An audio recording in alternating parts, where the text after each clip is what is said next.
శ్రీ చతుర్వేదుల మురళీమోహన్ శాస్త్రి గారు తమ జీవుడే శివుడు పుస్తకంలో విజ్ఞాన శాస్త్రానికి తత్వశాస్త్రానికి మధ్య ఒక సమన్వయాన్ని సాధించడానికి ప్రయత్నించారు. అందులో కృతకృతులు అయ్యారు కూడా. వారి ఈ కృషికి ప్రేరణ వారి భౌతిక శాస్త్ర బోధనా పరిజ్ఞానం, గురువుల దగ్గర వారు గ్రహించిన వేదాంత విజ్ఞానం. నిజానికి మన వేదాంత విజ్ఞానం లేదా భారతీయ తత్వశాస్త్రం విజ్ఞాన శాస్త్రానికి విరోధి కాదు. అనాదిగా మన ఋషులు ఒక భౌతిక శాస్త్రజ్ఞుడు ఏ విధంగా బాహ్య జగత్తును పరిశోధిస్తాడో అదేవిధంగా వారు ఆంతరంగిక జగత్తును పరిశోధించారు. అతి సునిశ్చిత ధీమతులైన వారు గ్రహించిన విషయం ఏమిటంటే ద్రష్ట రహస్యం తెలియకుండా దృశ్యం పూర్తిగా అర్థం కాదు అని. వారు భౌతిక శాస్త్ర పరిశోధనలు చేయలేదని కాదు, చేశారు. అది పూర్తి పరిశోధన అవదని, ద్రష్ట తెలియకుండా దృశ్యాన్ని ఎంత అధ్యయనం చేసినా అది ఎప్పటికీ పూర్తి కాదని వారికి అర్థమైంది. అందుకే వారు అంతర్ముఖులై శక్తినంతటినీ ద్రష్ట రహస్యాన్ని తెలుసుకోవటానికి వెచ్చించి నిజానికి ద్రష్ట దృశ్యం అంటూ రెండూ లేవని, ఒకే వస్తువు మనస్సు అనే మాయ వలన అనేకంగా కనపడుతున్నదని సృష్టి రహస్యాన్ని కనుక్కున్నారు. అందుకని సనాతన ధర్మం ఒక మత విశ్వాసం కాదు, ఇది ఒక శాస్త్రీయ శోధన. 21వ శతాబ్దపు మానవాళి, ముఖ్యంగా యువత, చదువుకున్నవారు సనాతన ధర్మం కూడా మిగతా మతాల్లాగా ఒక విశ్వాసం అని, అందులోని విషయాలు నమ్మదలుచుకున్నవారు నమ్మవచ్చని, మాకు అలాంటి మత నమ్మకాలు లేవని, ఒక రకమైన నాస్తిక వైఖరితో ఉంటూ సైన్స్ మతం కన్నా ఉన్నతమైనదన్న భావనను అలవర్చుకుంటున్నారు. మిగతా మతాలలో మత విశ్వాసాలను తార్కిక కోణంలో ఆలోచించి విశ్లేషించటానికి, ప్రశ్నించడానికి అవకాశం లేదు. ప్రశ్నిస్తే అది దైవ దూషణ అవుతుంది. ఇలాంటి పరిణామం వలన పాశ్చాత్య దేశాల్లో నేడు చాలామంది నాస్తికులుగా ఉంటున్నారు. నాస్తికత్వం ఒక నకారాత్మక పదం అనుకున్నవారు మేము లౌకికవాదులం అంటున్నారు. రెండిటికీ పెద్ద తేడా లేదు. గుడ్డి నమ్మకాలు మాకు వద్దు అంటున్నారు. పరలోక సుఖం కాదు, మాకు ఇహలోకంలోనే పరమసుఖం కావాలంటున్నారు. ఎవరూ చూడని పరలోకం మాకు నమ్మకం లేదంటున్నారు. ఈ పరిణామ ప్రభావం భారతీయ తత్వశాస్త్రమైన వేదాంతం పైన కూడా పడింది. వేదాంతం తర్కానికి భయపడదు, తర్కాన్ని ఆహ్వానిస్తుంది, ప్రోత్సహిస్తుంది. ఇక్కడ దైవదూషణ లాంటి భావాలు లేవు. అత్యున్నత తర్కానికి అవకాశం కల్పించి తర్కాన్ని దాటి శాస్త్రీయతను మించి విజ్ఞానానికే విజ్ఞానంగా, సర్వశాస్త్రాలకు మకుటాయమైన విజ్ఞాన శాస్త్రంగా విరాజిల్లుతున్నది వేదాంత శాస్త్రం. భారతీయ తత్వశాస్త్రం ఏ విధంగా అత్యున్నత విజ్ఞాన శాస్త్రమో అందులోని అద్భుత సిద్ధాంతాలను ఎలా తార్కికంగా, హేతుబద్ధంగా నిరూపించవచ్చో ఈ పుస్తకంలో శ్రీ మురళీమోహన్ శాస్త్రి గారు వివరించారు. ఈ పుస్తకంలో 7 అధ్యాయాలున్నాయి. వీరు పుస్తకంలోని మొదటి అధ్యాయంలో దైవాన్ని నిర్వచించటానికి ప్రయత్నించారు. 2వ అధ్యాయంలో నేనంటే ఏమిటి విశ్లేషించారు. 3వ అధ్యాయంలో దేవుడంటే వివరించారు. 4వ అధ్యాయంలో ఇతర అంశాలు అని పేరు పెట్టి సద్గురువు ఎవరు, గురువు గుర్తులు ఏమిటి, పునర్జన్మ, మరణం, మరణాంతరం ఏమవుతుంది విశదీకరించారు. 5వ అధ్యాయంలో నేను దేవుణ్ణెలా అనే దాంట్లో జీవుడు ఎలా దేవుడవుతాడో విశ్లేషించారు. దేహో దేవాలయ ప్రోక్తో జీవో దేవస్సనాతనః అన్న ఆర్యోక్తిని సహేతుకంగా నిరూపించారు. ఇదే వీరి వ్యాస సంకలనం యొక్క ముఖ్య ఉద్దేశం అయి ఉంది. 6వ అధ్యాయంలో సాధనల గురించి తెలియజేశారు. జ్ఞాన భక్తి మార్గాలు, ఈ మార్గాలకు మధ్య గల సంబంధం వివరించే ప్రయత్నం చేశారు. 7వ అధ్యాయం ఉపసంహారంలో భగవంతుడు అనే సూర్యుడు నిత్యం తన ప్రకాశ వృష్టిని కురిపిస్తూనే ఉన్నా జీవుడు అహంకారం అనే గొడుగు నీడలో ఉండటం వలన ఆ ప్రకాశాన్ని చూడలేకపోతున్నాడని చక్కని ఉపమానంతో పుస్తకాన్ని ముగించారు. మురళీమోహన్ శాస్త్రి గారి జీవితకాలపు కృషి ఫలితం ఈ పుస్తకం. చాలా శ్రమకూర్చి వారు ఈ జ్ఞానాన్ని క్రోడీకరించారు. ఈ గ్రంథంలో చర్చించబడిన విషయం సైంటిస్టుగా ఫ్రాన్స్ దేశంలో స్థిరపడిన తన మిత్రుడు శ్రీ రావు గారికి, గ్రంథకర్త అయిన శాస్త్రి గారికి మధ్య జరిగిన ప్రశ్నోత్తరాలుగా రూపొందింపబడింది.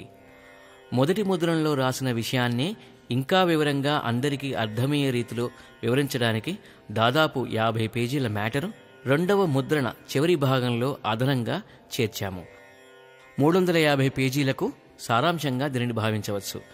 అందుకే ఈ భాగాన్ని ముందుగా ఆడియో రూపంలో అందించే ప్రయత్నం చేశాము.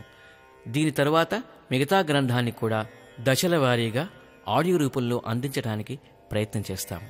ముందుగా రావుగారు అడిగిన ప్రశ్న. సృష్టి స్థితి లయలు చేసేవాడు భగవంతుడు అనే నిర్వచనాన్ని నువ్వు భగవంతుని నిజస్వరూపంగా కాక తటస్థ లక్షణంగా చెప్పావు. అతడి నిజ నిర్వచనం, నిజ స్వరూప లక్షణం ఏది?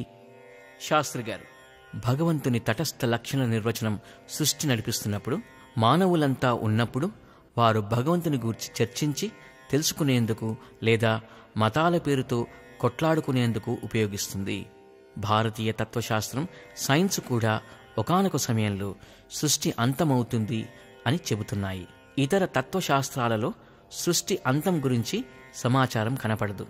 సృష్టి అంతమైతే భగవంతుడు కూడా లేకుండా పోతాడా? కాలం ఉండదా?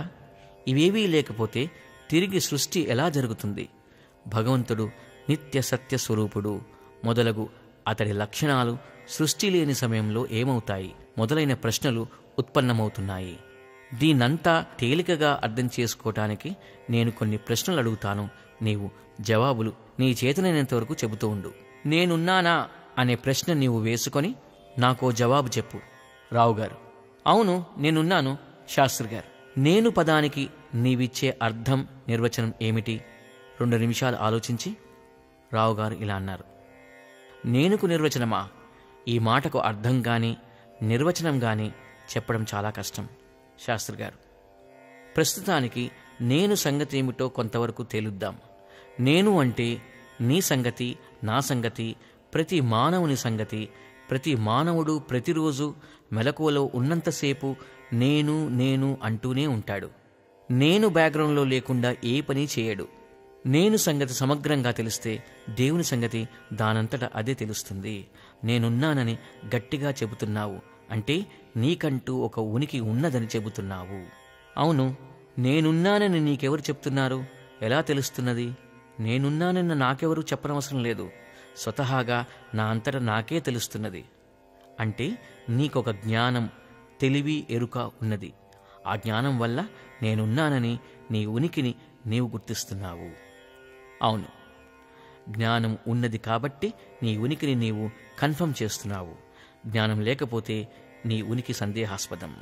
అంటే జ్ఞానం లేకపోతే నేను లేనని చెబుతున్నట్లే కదా. కావచ్చు, జ్ఞానం నీకు ఉనికిగా ఉన్నది కాబట్టి జ్ఞానస్వరూపంగానే నీకు ఉనికి. జ్ఞానాన్ని విడిచి నీకు ఉనికి లేదు కాబట్టి రెండూ కలిసి ఒకే స్వరూపంగా ఉన్నవి. ఉనికి, జ్ఞానాలు వేరువేరు వస్తువులు కావచ్చు. ఇప్పుడు మనం మెలకువలో ఉండగా రోజువారీగా చేసే పనుల గురించి మాట్లాడదాం. ఎవరైనా ఏ పనులైనా ఏ ఉద్దేశంతో చేస్తారు? ఏం సాధించాలని చేస్తారు? రోగాలు, కష్టాలు లేకుండా ఆరోగ్యంగా సుఖ సంతోషాలతో జీవితం, ఉనికి సాఫీగా సాగిపోవడానికి ప్రయత్నం చేస్తారు. అందుకు వారికున్న జ్ఞానానికి అంటే డిగ్రీలు మొదలగు క్వాలిఫికేషన్స్, స్కిల్స్కు తగినట్లు వారికి దొరికిన ఉద్యోగ వ్యాపారాలు ఏవో చేస్తూ ఉంటారు. శాస్త్రి గారు, కాబట్టి అందరూ ఉనికి, జ్ఞాన సుఖాలను అన్వేషిస్తూ ఉంటారు. ఇవి ఎంత ఎక్కువగా సంపాదించగలిగితే అంటే ఎక్కువ కాలం ఆరోగ్యంగా ఉనికిలో ఉండి ఎక్కువ జ్ఞానం సంపాదించి జ్ఞానాన్ని పెంపొందించుకుంటూ స్కిల్స్ను పెంచుకుంటూ దానివల్ల ఎంత ఎక్కువ డబ్బు, ఆస్తిపాస్తులు, వెండి బంగారాలు, బ్యాంకు బ్యాలెన్సులు, హోదా లాంటివి సంపాదించగలము అంతగా ప్రయత్నించడం ఎవరైనా చేస్తూ ఉండే రోజువారీ కార్యక్రమం. అవును, మీరొక్కరేనా? ప్రపంచంలోని సర్వమానవులు ఇదే పని మీద లేరా? రావుగారు, ఉన్నారు. శాస్త్రి గారు, మరి ఇతర క్రిమికీటక సరీసృప పక్షి జంతు జాతుల సంగతి ఏమిటి? రావుగారు, వాటికి కూడా కొంత జ్ఞానం ఉంటుంది.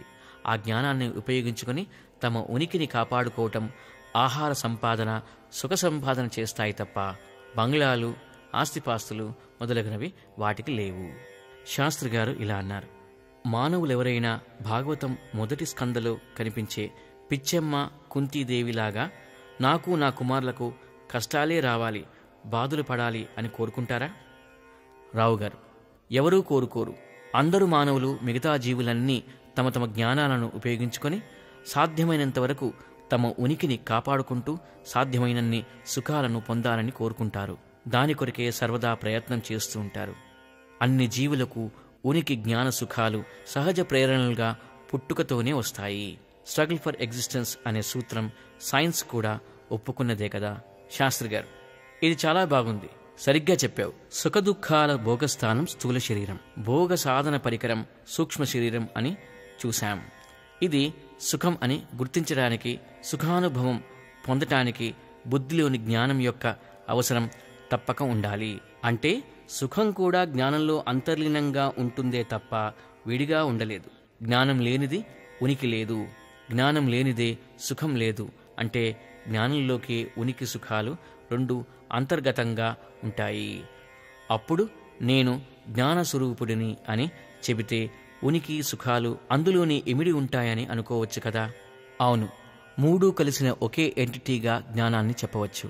శాస్త్రి గారు, ఏ మానవునికైనా తన తెలివి మిగతా అన్ని వస్తువుల కంటే అతి దగ్గరగా ఉండేది. తన తెలివి చేతనే తనలోని ఏ భాగాన్నైనా ఏ ఇతరాన్నైనా తెలుసుకుంటాడు. ఇతరాలన్నీ వాని తెలివికి దూరంగా ఉండేవే. ఇప్పుడు నేను ఒక నిర్వచనం ఇస్తాను, అది సరైనదో కాదో నువ్వే చెప్పు. నా జ్ఞానంతో నా ఉనికిని కాపాడుకుంటూ సుఖ సంపాదన చేస్తూ బ్రతుకుబండిని ఈడ్చేవాడిని నేను. ఇది నేనుకు నిర్వచనం. ఇది నంబర్ 1. బ్రతుకుబండిని భారంగా ఈడ్చేవాడిని అని ఎందుకు అనుకుంటున్నానంటే, పోకన్మానదు దేహమే విధమునన్ పోషించి రక్షించినన్ రాకన్మానవు హాని వృద్ధులు మహారణ్యంబులో దాగినన్ అని ఒక కవిగారన్నట్లుగా మనం ఎంత ప్రయత్నించినా మానవులందరికీ మధ్య మధ్యలో వచ్చే కష్టాలు, నష్టాలు, భయాలు, బాధలు, ప్రాణాంతక రోగాలు, రొస్టులు, ప్రమాదాలు మొదలగునవన్నీ కూడా ఉనికికి సుఖానికి అంతరాయం కలిగించే తీరుతాయి. అనివార్యంగా వచ్చినప్పుడు వాటికి తగిన నివారణోపాయాలు మన జ్ఞానానికి అతీతమైతే ఆయా రంగాలలో అధిక జ్ఞానం కలిగిన నిపుణుల సహాయంతో ఆపదలను తొలగించుకొనటానికి చేసే ప్రయత్నం కూడా మన ఉనికి సుఖ సంపాదన ప్రయత్నంగానే భావించాలి. చివరకు మరణం ఎలాగో తప్పటం లేదు. దీంతో మానవుని ఉనికికి జ్ఞాన సుఖాలకు ఫుల్ స్టాప్ పడిందా? పడదు. ఉనికి సుఖాలు జ్ఞానంతో ముడిపడి ఉన్నాయి కాబట్టి జ్ఞానమే నేను. నేను జ్ఞానస్వరూపుడిని. ఇది నేనుకు నిర్వచనం. నంబర్ 2, ఈ 2 నిర్వచనాలకు ఏమన్నా అభ్యంతరం ఉందా? ప్రతి మానవుని జీవితంలో కలిగే అనుభవాలకు విరుద్ధంగా ఏమైనా ఉందా? రావు గారు, ఎట్టి అభ్యంతరము ఎవరికీ ఉండే వీల్లేదు. ఇది నేనుకు కరెక్ట్ నిర్వచనంగా తోస్తోంది. శాస్త్రి గారు, ఇది నాకు, నీకు, ఇతర సమస్త మానవులకు, సృష్టిలోని సమస్త జీవరాశులకు కూడా అన్వయించే నేనుకు ఒకే ఒక సార్వత్రిక నిర్వచనంగా తోచడం లేదా? Common definition for I appropriate for all creatures. Rao garu, అవును, తప్పక అలాంటి నిర్వచనమే. శాస్త్రి గారు, ఉనికి జ్ఞానసుఖాలు పొందటానికి మానవులకు ఏ శక్తుల సాయం కావాలో చూద్దాం. మొదటిది సంకల్పశక్తి, అంటే కోరిక. ఇది నా జీవిత లక్ష్యం, ఇది నేను సాధించాలి అనే బలీయమైన కోరిక. రెండవది, ఈ కోరికను నెరవేర్చుకునటానికి మానవులు చేయవలసిన శ్రమ, పని, ఉద్యోగం, వ్యాపారం మొదలగునవి. ఇంకా దానికి కావలసిన పరికరాలు, శరీర అవయవములు, జ్ఞానేంద్రియ కర్మేంద్రియాలు, ఇతర బాహ్య పరికరాలు, డాక్టర్లైతే స్టెథోస్కోప్, బీపీ ఆపరేటస్ మొదలగునవి. ఇలాంటివే ఇతర వృత్తుల వారికి తగిన పరికరాలు అవసరం.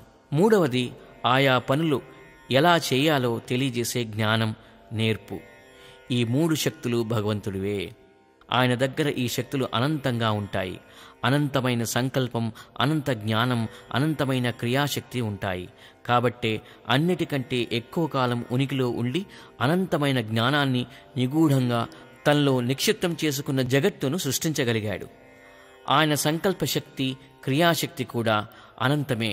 అంటే ఆయన సంకల్పిస్తే చాలు, స్వంతంగా పని ఏమీ చేయకుండానే వెంటనే అనుకున్న పని నెరవేరుతుంది. ఆయన దగ్గర అల్లాడిన్ దగ్గర ఉన్న అద్భుత దీపం లాంటి సర్వశక్తులతో కూడిన మాయాశక్తి, పరాశక్తి, ప్రైమార్డియల్ ఎనర్జీ ఉంది. అందుకే ఆయన సిద్ధార్థుడు, సిద్ధ సంకల్పుడు, ఆప్తకాముడు మొదలగు పేర్లతో ప్రసిద్ధి చెందాడు. ఈ 3 శక్తులు మానవుల్లో, ఇతర జీవుల్లో కూడా అనంతంగా లేవుగాని కొద్ది మోతాదుల్లో ఉన్నాయి. మానవులలో ఇచ్ఛాశక్తి గల పరికరం మనస్సు, జ్ఞానశక్తి గల పరికరం బుద్ధి, క్రియాశక్తికి ప్రాణాలు అవసరం. ఈ 3 శక్తులు వరుసగా మాయాశక్తిలోని తమస్సు, సత్వ, రజస్ గుణాల కార్యాలు, పై వివరణకు సారాంశం ఏంటంటే, ఉనికి, సుఖాలు, జ్ఞానంలో ఇచ్ఛా క్రియాశక్తులు కూడా జ్ఞానశక్తిలో అంతర్లీనమైపోతాయని చెప్పవచ్చు. ఇది వ్యక్తిగతంగా మానవునికి, భగవంతునికి కూడా వర్తిస్తుంది.